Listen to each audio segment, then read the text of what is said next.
오늘 본문 말씀을 가지고 기본 감사라는 제목으로 은혜를 나누겠습니다. 함께 우리 제목을 따라 하시겠습니다. 기본 감사. 한 번 더 따라 하시겠습니다. 기본 감사. 네, 고맙습니다. 감사합니다. 우리 교회는 지난주 이열치열 부흥회를 끝으로 2024년 여름 사역을 하나님의 은혜 가운데 잘 마쳤습니다. 먼저 유아 어린이 교회 성경학교를 은혜 가운데 잘 마쳤고요. 청소년 교회 청년 대학교회 수련회도 은혜 가운데 잘 마쳤습니다. 청년 대학교회 그리고 우리 전교인 단기 선교도 은혜 가운데 잘 치렀고요. 그리고 이열치열 부흥회를 통해서 한 주간 하나님께서 우리에게 크신 은혜와 복을 주셨습니다. 이 모든 일을 행하신 우리에게 은혜를 부어주신 하나님께 우리 양손 높이 들어서 영광의 박수, 감사의 박수를 드리겠습니다. 그래서 오늘은 하나님께 감사하는 마음을 담아 감사와 관련한 설교를 여러분에게 하려고 합니다. 무엇보다 우리가 특별히 감사의 조건이 있지 않다 할지라도 우리가 그리스도인이라는 이유 하나만으로도 하나님께 감사해야 할 텐데 우리가 무엇을 감사해야 하는지 그리스도인으로서 가장 기본이 되는 기본 감사에 대해서 말씀을 드리며 은혜를 나누겠습니다. 그의 시간 되기를 다시 한번 간절히 주의 이름으로 축복합니다. 사랑하는 여러분, 사람은 모든 일을 할 때 이 기본을 잘 지켜야 합니다. 기본을 잘 지켜야 그 일을 잘 할 수 있는 것이고 또 기본을 잘 지켜야 하는 일에 발전도 있는 것이고 성장도 하는 법입니다. 또 기본을 잘 지켜야 위기 속에서 그 위기를 잘 극복을 할 수가 있는 것입니다. 이것은 다음과 같은 예를 통해서 잘 알 수가 있습니다. 2024년 세계 자동차 시장 점유율을 보면 우리가 잘 아는 일본의 도요타라는 회사가 세계 자동차 점유율 시장면을 볼 때 1위입니다. 뭐 한 해, 두 해 1위 한 것이 아니고 참으로 오랜 시간 동안 1위를 했습니다. 그런데 이 도요타라는 회사가 사랑하는 여러분 매년 그렇게 탄탄대로 매년 그렇게 승승장구한 것만은 아니었습니다. 2009년, 2010년에 이 도요타에 큰 어려움이 있었습니다. 소위 페달 게이트라고 하는 이런 사태를 겪어서 전 세계를 통해서 약 1,000만 대 이상 되는 차를 리콜을 해야만 하는 그런 어려움이 있었습니다. 그것으로 인하여 큰 경제적인 손실을 보았습니다. 여러분도 들어서 잘 아실 것입니다. 좀 더 내용을 말씀드리면 이 도요타에서 출시하는 베스트셀러 자동차 한 품종 중에 이 출시될 때부터 이 자동차 매트가 엑셀러레이터에 끼어서 어려움을 겪는 이 구조적인 결함이 있었습니다. 그것을 모르고서 출시를 했고 또 그것을 일부 감추기도 했었어요. 그리고 이 일로 인해서 미국 캘리포니아 고속도로에서 이 자동차 매트에 엑셀러레이터가 끼어서 급발진하는 바람에 일가족 4명이 죽는 사고가 일어나게 됐고 이 일로 인해서 전 세계적으로 도요타에 대한 고소 고발건이 진행이 됐고요. 그리고 도요타는 안전한 차라는 그 신뢰도가 땅에 떨어지게 됐어요. 자, 이런 위기 속에서 도요타 경영진들이 취한 방법이 무엇입니까? 어떻게 위기를 극복했을까요? 이런 위기 속에서 임기응변적으로 행동하지 않았어요. 땜질식으로 모든 일을 처방하지 않았어요. 다시 기본으로 돌아가자. 그래서 먼저 큰 손해를 감수하고도 약 1,000만 대 이상 되는 차를 리콜을 했어요. 말이 1,000만 대지. 차 1,000만 대를 리콜한다고 한다면 얼마나 손해가 막심하겠습니까? 그리고 이 자동차의 설계부터 다시 검토하기 시작했고요. 그리고 심지어 소재와 부품까지도 재점검을 하고 모든 생산 라인을 재점검했다고 합니다. 그리고 이렇게 기본으로 돌아가니까 3년 뒤에 다시 이 신뢰도를 회복하게 됐고 3년 뒤에 다시 자동차 점유율 시장에서 시장 점유율 1위를 차지했다고 합니다. 이처럼 사람이 세상을 사는 데서 하는 일 모든 가운데도 기본을 지켜야 하는 법입니다. 그런데 이것이 우리의 감사 신앙에서도 마찬가지입니다. 사랑하는 여러분, 복의 근원이시고 우리의 감사의 최우선 대상이 되시는 하나님 앞에 감사할 때에도 우리가 마땅히 하나님께 감사해야 할 이 기본 감사부터 제대로 해야 하나님께서 우리에게 복을 주셔서 우리의 감사 위에 더 큰 감사를 하게 하실 것이며 평생 감사, 범사 감사를 실행해서 실천할 수 있게 하실 것입니다. 부디 말씀을 들으시는 모든 분들이 감사신앙에 있어 하나님께 마땅히 해야 할 기본 감사부터 충만하게 하시는 여러분 되기를 간곡히 주의 이름으로 축복합니다. 자, 그렇다면 우리가 그리스도인으로서 하나님 앞에 마땅히 해야 할 가장 기본이 되는 기본 감사는 무엇일까요? 이 질문에 대한 답을 오늘 본문에서 찾기에 앞서서 먼저 본문의 배경 설명부터 좀 여러분에게 해드리겠습니다. 사랑하는 여러분, 오늘 본문 말씀이 포함된 데살로니가 후서는 사도 바울이 데살로니가 교회에 보낸 편지입니다. 데살로니가 교회는 오늘날 이 그리스의 제2의 도시인 데살로니가에 세워진 교회고요. 1세기 성서 시대에도 이 마케도니아라는 나라의 수도일 정도로 큰 도시였습니다. 이 데살로니가라는 도시에 사도 바울이 제2차 전도 여행 때 그곳을 방문하여 교회를 세웠으니 그 교회가 데살로니가 교회입니다. 자, 데살로니가 교회의 개척과 태동에 관해서는 사도행전 17장 말씀을 통해 자세히 알 수가 있습니다. 사도행전 17장 1절에서 4절까지의 말씀을 보게 되면 사도 바울이 복음을 전하자 데살로니가의 많은 사람들이 예수를 믿기 시작했는데, 특별히 17장 4절 말씀을 보게 되면 데살로니가시의 유력자들, 권력자들의 부인들이, 귀부인들이 예수를 많이 믿었다라고 성경은 기록을 하고 있어요. 데살로니가 교회는 그런 교회였어요. 자, 그런데 사도 바울이 복음을 전하는 현장에는 어김없이 유대인들의 방해가 있었어요. 그리고 이 데살로니가에서의 유대인들의 방해는 그 어느 지역에서의 방해보다 더 악랄했어요. 사도행전 17장 5절에서 10절까지의 말씀을 보게 되면 유대인들이 이 데살로니가시에 좀 질이 나쁜 불량배들을 고용해서 데살로니가에서의 폭동을 일으킵니다. 그리고 폭동을 일으킨 주범이 누구다? 사도 바울이다, 그리스도인들이라고 관과에 거짓으로 고발을 해요. 그 일로 인해서 사도 바울과 실라와 디모데 함께 동력을 했던 그리스도인들이요 지명수배를 받게 되고요. 그리고 이 데살로니가를 떠나지 않으면 안 되는 상황에 이르게 됐습니다. 졸지에 3주 만에요, 교회가 개척된 지 3주 만에 사도 바울과 그 일행들은 아테네로 야반도주를 해야만 했어요. 사랑하는 여러분, 오늘날로 말하면 교회를 개척해 놓고요 담임 목사와 모든 부교육자들이 3주 만에 교회를 떠나야만 하는 상황에 이르게 된 겁니다. 그러니 이 데살로니가 교회가 얼마나 혼란스러웠겠습니까? 또 이 사도 바울과 실라와 또 디모데가 떠난 이후로 또 외적으로 박해가 시작됐는데 그 박해가 얼마나 견디기 힘들고 어려웠겠습니까? 목자가 없는 양들이 된 거예요. 외부의 핍박과 박해는 또 심해졌고요. 자, 그런 상황 속에서도 데살로니가전서 1장 말씀을 보게 되면 그들이 놀랍게도 신앙생활을 잘합니다. 예수를 믿은 지 3주밖에 안 된 어린 성도들이 모여 있었는데도요 신앙생활을 아주 잘해요. 환난과 핍박 속에서도 신앙생활을 잘해서 그리스와 에게해 주변에 소문이 납니다. 데살로니가 성도들은 믿음의 역사가 이를 일으키는 성도들이다, 이 소망의 인내를 나타내는 성도들이다, 사랑의 수고가 막 충만한 교회다 라는 소문이 나고요, 무엇보다 형제를 사랑하고 자매를 사랑하는 일에는 끝내주는 교회다라는 소문이 나요. 이 말씀 보겠습니다. 데살로니가전서 4장 9절을 함께 읽겠습니다. 형제 사랑에 관하여는 너희에게 쓸 것이 없음은 너희들 자신이 하나님의 가르치심을 받아 서로 사랑함이라. 아멘.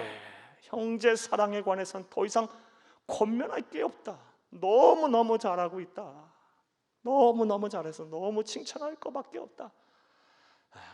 이렇게 데살로니가 교회는요 환난과 핍박 속에서도 그 어린 성도들이 모여서 함께 신앙의 지조를 지키고 절개를 지키며 믿음의 역사를 나타내고 소망의 인내를 나타내며 사랑의 수고를 충만케 했던 교회입니다.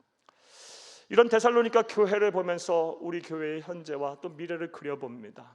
우리 교회 하나님의 은혜 가운데 나날이 부흥과 성장케 하시고 또 건강하게 성장케 하셨는데, 앞으로 더욱 우리 교회가 성령 하나님의 믿음의 역사를 나타내는 교회가 될 수 있기를 간절히 주의 이름으로 축복합니다. 주의 몸된 교회가 부흥하고 성장함에 따라 이 교회를 구성하고 교회를 이루는 우리 성도님들 또한 함께 부흥의 파도를 타서 여러분의 가정, 여러분의 삶의 지경에서 믿음의 역사들이 충만하게 나타나기를 간절히 주의 이름으로 축복합니다. 또 이 데살로니가 교회처럼 막 소망이 나타나는, 막 소망의 인내가 막 이곳저곳에서 들불처럼 일어나는 그런 위대한 일들이 또 일어나기를 바라요. 사랑하는 여러분, 우리에게 소망이 없다면 우리가 어떻게 세상을 살겠습니까? 오늘보다 내일이, 내일보다 올해가 더 기대가 되고, 과거보다 현재보다 미래가 더 우리에게 우리를 행복하게 해야 되는 것이 돼야 되지 않겠습니까? 사랑하는 여러분, 예수를 그리스도 믿음으로 말미암아 주의 몸된 교회가 함께 이런 부흥과 성장을 함에 따라 여러분의 가정, 직장, 사업장, 또 여러분의 자녀들과 후손들에게 소망이 넘쳐나기를 간절히 주의 이름으로 축복합니다. 무엇보다 우리 교회 막 사랑이 충만한 교회가 되어야 될 거예요. 형제와 자매가 예수 그리스도의 사랑을, 그 마음을 가지고 서로 아껴주고 이해해주고 하야하며 기도하고 관용을 베풀고 서로를 돕는 이런 일들이 많이 일어나야 할 것입니다. 사랑하는 여러분, 우리 교회 데살로니가 교회처럼 믿음의 역사, 소망의 인내, 사랑의 수가 충만하게 나타나리라 저는 믿습니다. 자, 이와 같이 어렵고 힘든 상황 속에서, 환난과 핍박 속에서도 데살로니가 성도들이 이 하나님을 잘 섬기고 그들이 신앙생활을 잘 하였기에 사도 바울은 영적 아비의 심정으로 그들에게 사랑과 위로의 말로 격려를 할 필요가 있었어요. 또한 데살로니가 전서 말미에 보게 되면 이 데살로니가 교회 안에 잘못된 신앙관을 가진 사람들이 나타났어요. 곧 사람에게 있어서의 부활이 없다, 예수님의 재림도 없다 라고 믿고 그렇게 주장하는 사람들이 나타났어요. 그래서 그들에게 예수의 그리스도의 재림과 또 부활에 대한 확신을 심어줄 필요가 있었고요. 무엇보다 데살로니가 전서 후서를 보게 되면 환난과 핍박 속에서도 성도들이 믿음을 지키면서 감사하는 신앙을 잃지 않도록 사도 바울이 권면을 할 필요가 있었어요. 그렇게 해서 쓴 바로 서신이 데살로니가 전서, 데살로니가 후서입니다. 자, 이해되셨습니까? 자, 이제 이러한 내용 이해를 바탕으로 생각을 해보겠습니다. 사랑하는 여러분, 그리스도인으로서 하나님께 마땅히 해야 할 기본 감사는 무엇일까요? 우리가 굳이 감사의 조건이 없다 할지라도 예수를 믿는 그리스도인이라는 그 이유 하나만으로도 하나님께 마땅히 감사해야 할 기본 감사는 무엇일까요? 오늘 본문을 통해서 우리는 무엇을 배울 수가 있을까요? 자, 이제부터 따라하시겠습니다. 첫째로, 사랑의 하나님이 처음부터 나를 선택하신 것입니다. 우리가 감사할 조건, 내 기도의 응답이 되지 않고 내 마음의 소원이 이루어지지 않았다 할지라도 사랑의 하나님께서 처음부터, 태초부터 나를 선택하여 구원하셨다, 이 사실 하나만으로도 우리는 하나님께 무한한 감사와 찬송을 드려야 할 줄로 믿습니다. 이것이 그리스도인이 마땅히 해야 할 기본 중에 기본이 되는 감사입니다. 오늘 보면 13절을 함께 보겠습니다. 주께서 사랑하시는 형제들아, 우리가 항상 너희에 관하여 마땅히 하나님께 감사할 것은 하나님이 처음부터 너희를 택하사. 자, 여기까지만 보겠습니다. 주께서 사랑하시는 형제들아, 데살로니가의 모든 성도들아, 우리가 사도 바울과 실라와 디모데가 항상 너희에 관하여 마땅히 하나님께 감사할 것은, 특별히 감사의 조건이 없어도 마땅히 감사할, 기본 감사할 것은 하나님이 처음부터, 세상 만들어지기 전부터, 태초부터 너희를 택하신 것이다. 사랑하는 여러분, 따라서 저와 여러분 또한 이러한 사도 바울의 신앙을 본받아, 감사 신앙을 본받아 우리의 기도 제목이 이루어지지 않았다 할지라도, 감사의 조건이 내게 있다 하지 않다 할지라도 하나님께서 나를 사랑하셔서 태초부터 나를 알고 정해놓으시고 때가 돼서 부르시고 이 구원적 선택을 하셨다. 하나님의 자녀 삼아 주셨다 라는 그 이유로 여러분 하나님께 마땅히 감사하는, 기본 감사하는 저와 여러분 되기를 다시 한번 간절히 주의 이름으로 축복합니다. 자, 사랑하는 여러분, 이를 좀 더 구체적으로 좀 말씀 더 드려보겠습니다. 자, 사랑하는 여러분, 데살로니가 성도들은 앞서 말씀드린 대로 사도 바울로부터 3주 정도밖에 복음을 듣지 못했어요. 양육을 받지 못했어요. 그리고 환난과 핍박이 시작됐습니다.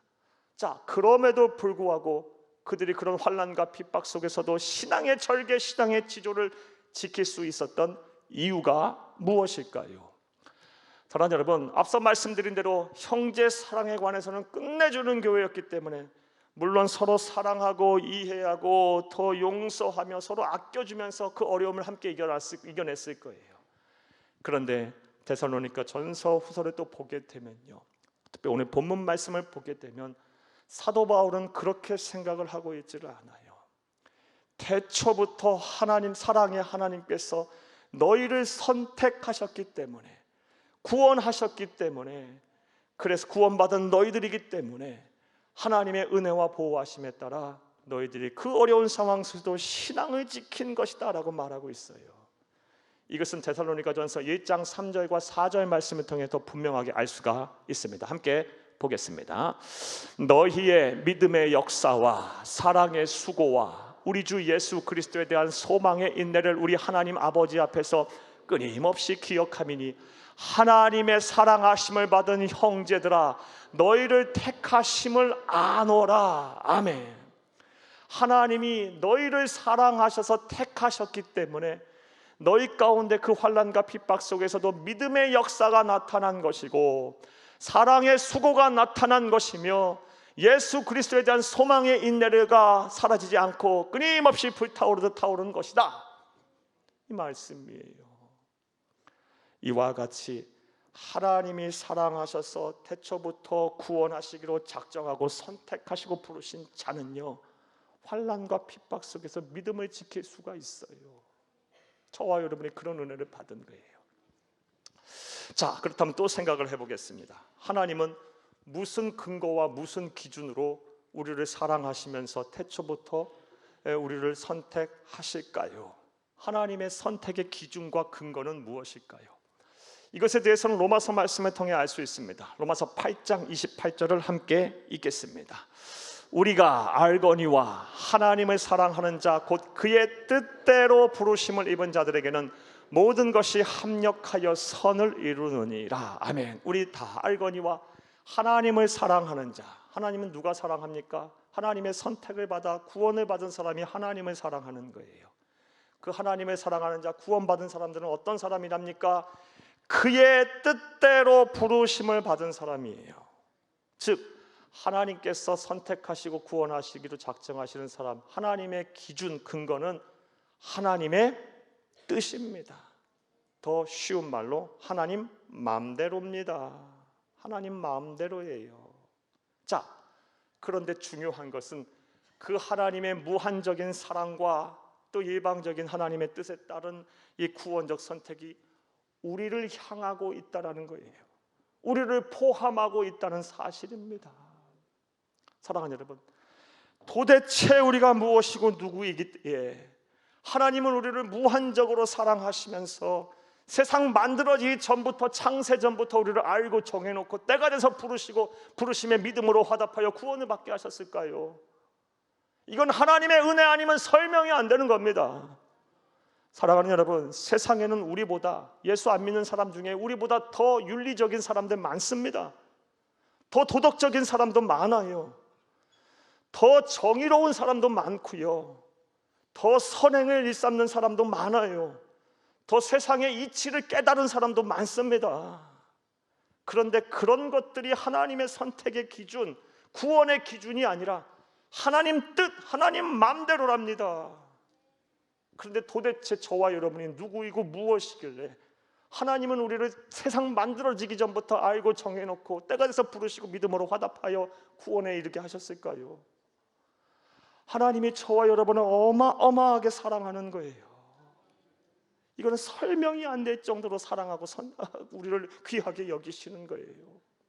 아무나 구원받습니까? 사랑하는 여러분, 아무나 구원받지 못해요. 이 세상에 약 85억 명의 사람들이 있지만요, 예수를 그리스도 믿는 사람들 그렇게 많지 않아요. 예수를 그리스도로 믿는다고 하면서도 구원의 확신인 사람 또 그렇게 많지 않아요, 여러분. 근데 저와 여러분은요, 이런 구원의 은혜의 선택을 받아서 하나님을 아버지라고 부르고 있잖아요.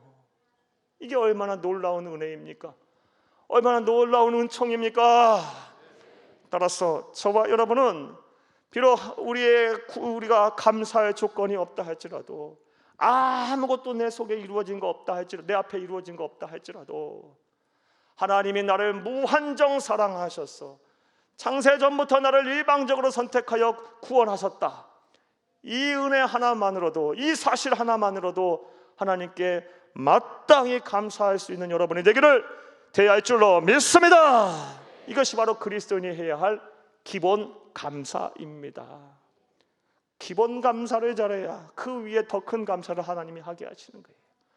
첫 번째로, 사랑의 하나님이 처음부터 나를 선택하신 것에 대해서 우리는 날마다 기본 감사를 해야 합니다. 또 두 번째로, 우리 그리스도인으로서 하나님 앞에 마땅히 해야 할 기본 감사는 무엇일까요? 따라 하시겠습니다. 둘째로, 성령께서 나를 거룩하게 하신 것입니다. 성령 하나님께서 나를 거룩하게 하신 것에 대해서 우리는 날마다 기본 감사를 해야 합니다. 오늘 보면 13절을 다시 한번 읽겠습니다.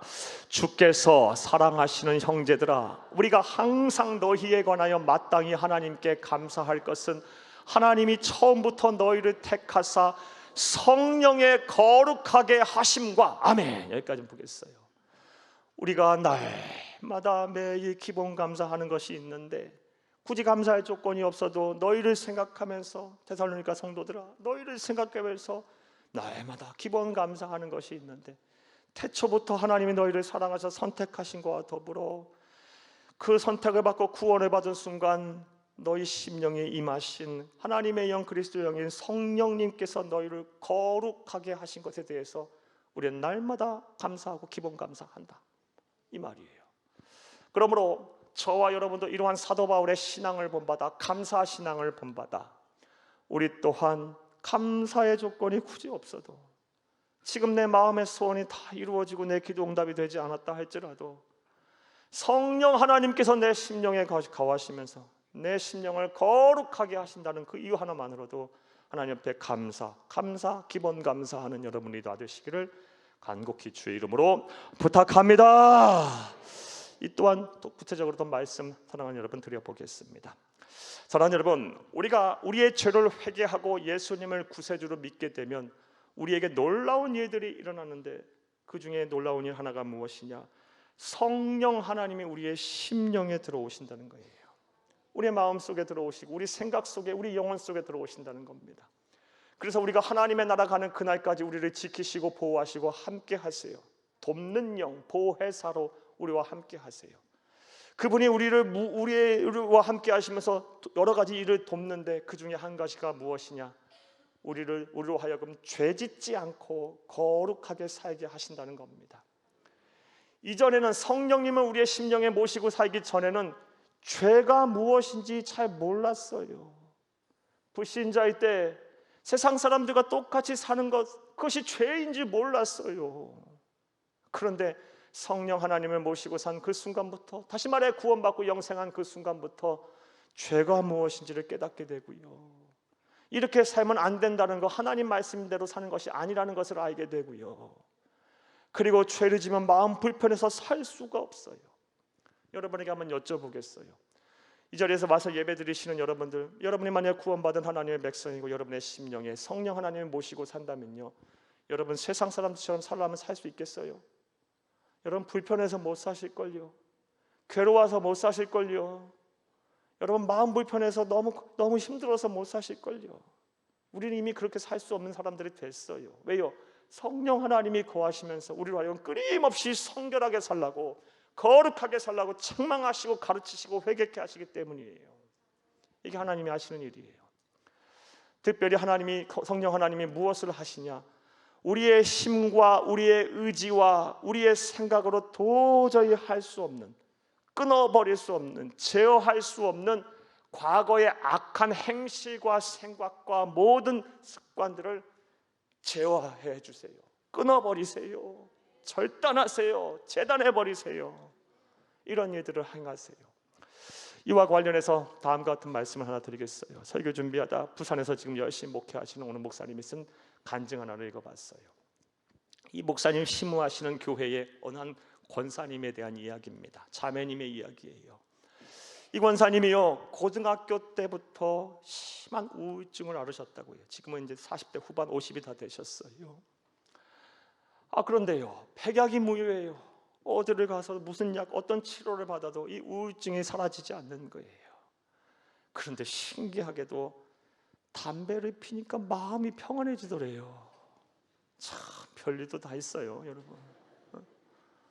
그래서 이 자매님이 치료 겸해서 하루에 한 갑씩 담배를 고등학교 때부터 폈대요. 여러분, 우울증 걸리신 분들 이거 시험해 보시면 안 됩니다. 회개하세요, 여러분. 그런 분 있으면. 그리고 나서 이제 대학에 이르고 이제 결혼할 쯤에 이르러서는 하루에 2각 이상씩 안 피면 도저히 마음이 진정이 안 돼서 살 수가 없대요.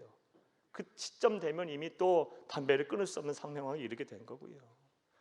결혼을 하실 때도요, 남편에게 또 시댁에게 사정을 구했대요. 내가 지금 몸이 아파서 이거 안 피면 살 수가 없다.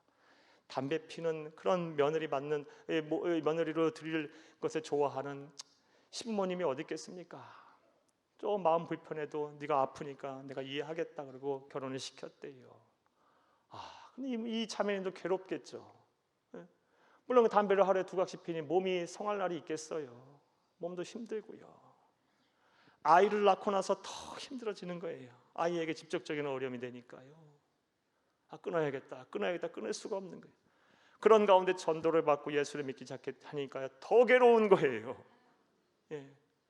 우리 몸이 하나님이 거하시는 거룩한 성전이라고 했는데 내가 지금 하루에 담배를 2각 이상씩 펴야 하니, 이 담배 연기에 쩌들어 살아야 하니, 이게 어떤 일인가 하면서 막 날마다 괴로웠답니다.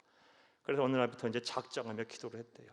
하나님, 제발 부탁이니 저로 하여금 이 담배 끊게 해주시고 이 모든 정신적인 고통에서 벗어나게 해달라 해주세요 라고 작정하며 기도하기 시작했는데 하나님이 쉽게 응답을 안 하시더래요. 그렇게 수개월을 작정하며 기도하는데 똑같이 기도하고 그 문제 갖고 기도하고 교회 문을 나서는데 어느 날이에요, 유난히 담배 피는 사람들이 모여있더래요, 자신의 앞에. 그런데 그 담배 연기가 그렇게 딴 때와는 달리 역겹게 느껴지더랍니다. 그날 이후로 끊었대요. 그리고 우울증도 사라졌답니다. 할렐루야. 이게 성령께서 하시는 일이에요. 내 힘과 내 능력으로 안 되는 거 하나님은 하실 수 있어요.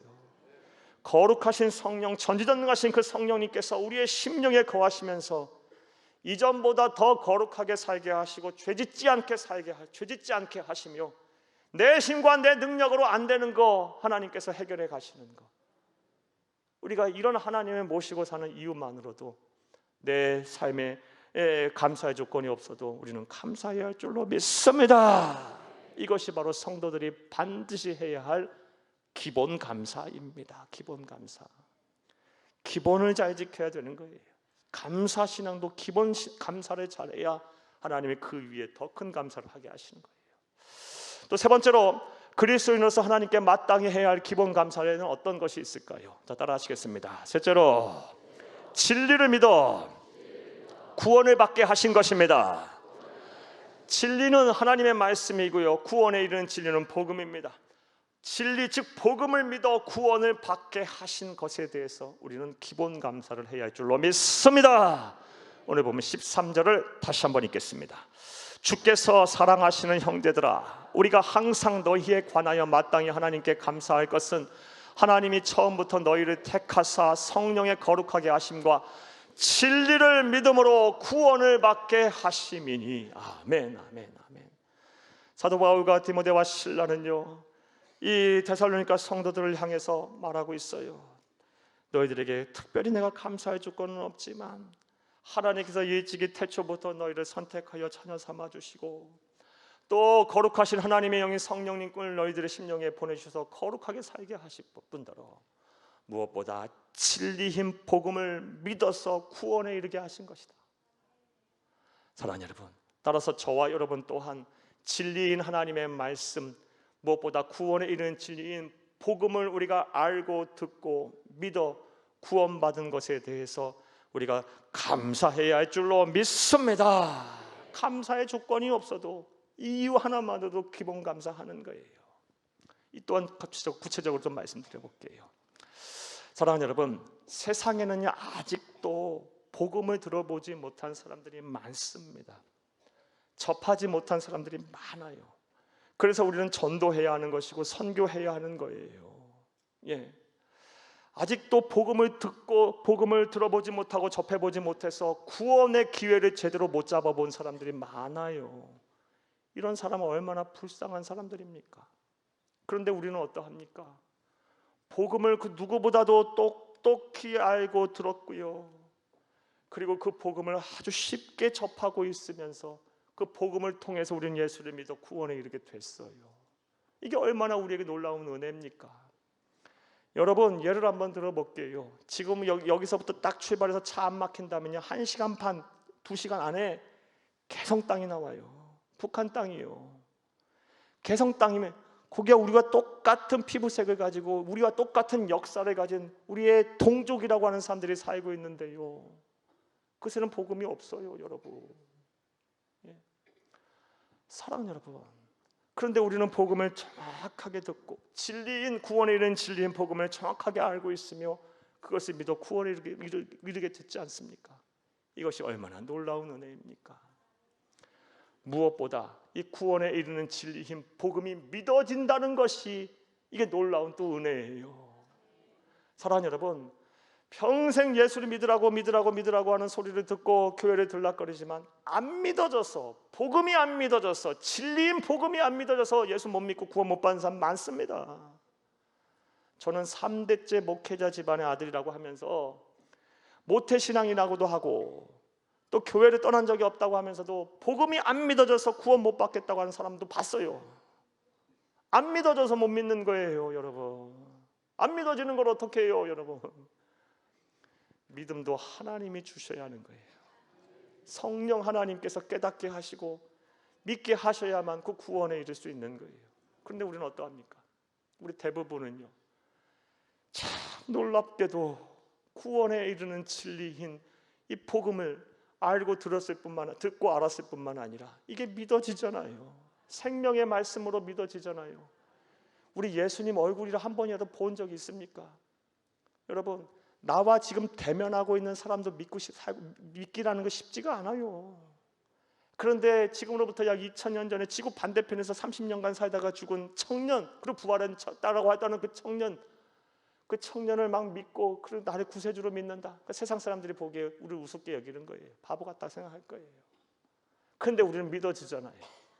그 예수가 나의 생명의 주인, 삶의 주인이며 구세주라는 사실이 한치도 의심 없이 믿어지잖아요. 이건 하나님이 하시는 거예요. 놀라운 은혜입니다. 놀라운 은혜예요. 이거 생각하면 생각할수록 놀라운 은혜예요. 이게 어떻게 믿어집니까? 안 믿어지시는 분들 빨리 하나님의 긍휼하심과 자비하심을 기대하고 여러분 마음에 확신을 가지시고요, 하나님이 여러분을 사랑하세요. 여러분을 포기하지 않으실 거예요. 이 믿음 가지고 큰 믿음 받달라고 더 하나님께 간구하세요.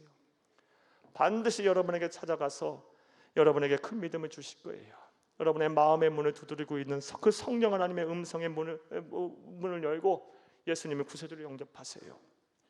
사랑하는 여러분, 진리를 믿어 구원을 받게 되었다. 이것보다 놀라운 은혜와 은총이 어디 있어요?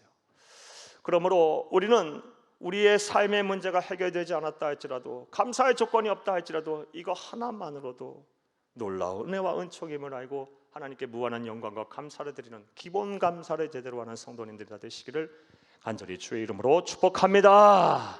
자, 그다음 하나만 더 생각을 해보겠어요. 그렇다면 왜 세상 사람들, 불신자들, 그리고 믿음이 없는 사람들은 왜 이 진리인 복음이 안 믿어질까요? 이 또한 우리 사도 바울이, 성령의 사람 사도 바울이 하나님의 말씀을 통해서 우리 기록을 해놨어요. 고린도후서 4장 4절을 함께 보겠습니다. 그 중에 이 세상의 신이 믿지 아니하는 자들의 마음을 혼미하게 하여 그리스도의 영광의 복음의 광채가 비치지 못하게 함이니 그리스도는 하나님의 형상이니라. 아멘. 그 중에 이 세상의 신이 누굽니까? 우리의 대적자 사탄 마귀가 믿지 않은 자들의 마음을 혼미하게 하여 그리스도의 영광의 복음의 광채가 비치지 못하게 했답니다.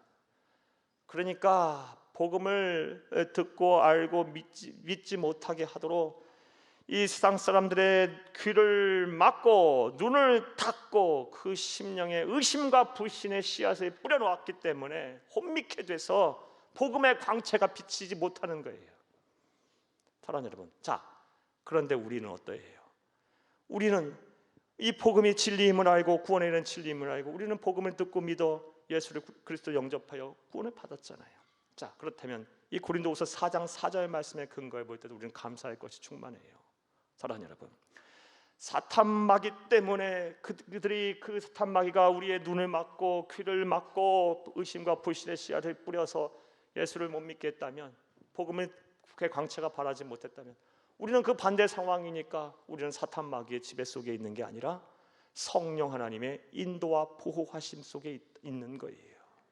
내가 진리인 복음을 알고 듣고 알아서 믿는다는 것, 이게 바로 내가 성령 하나님의 보호하심을 받고 있다는 가장 확실한 증거입니다. 이 얼마나 놀라운 일이에요.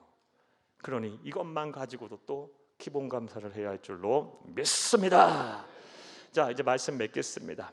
오늘은 그리스도인으로서 마땅히 먼저 가장 우선시해야 할 기본 감사에 대한 말씀을 드렸어요.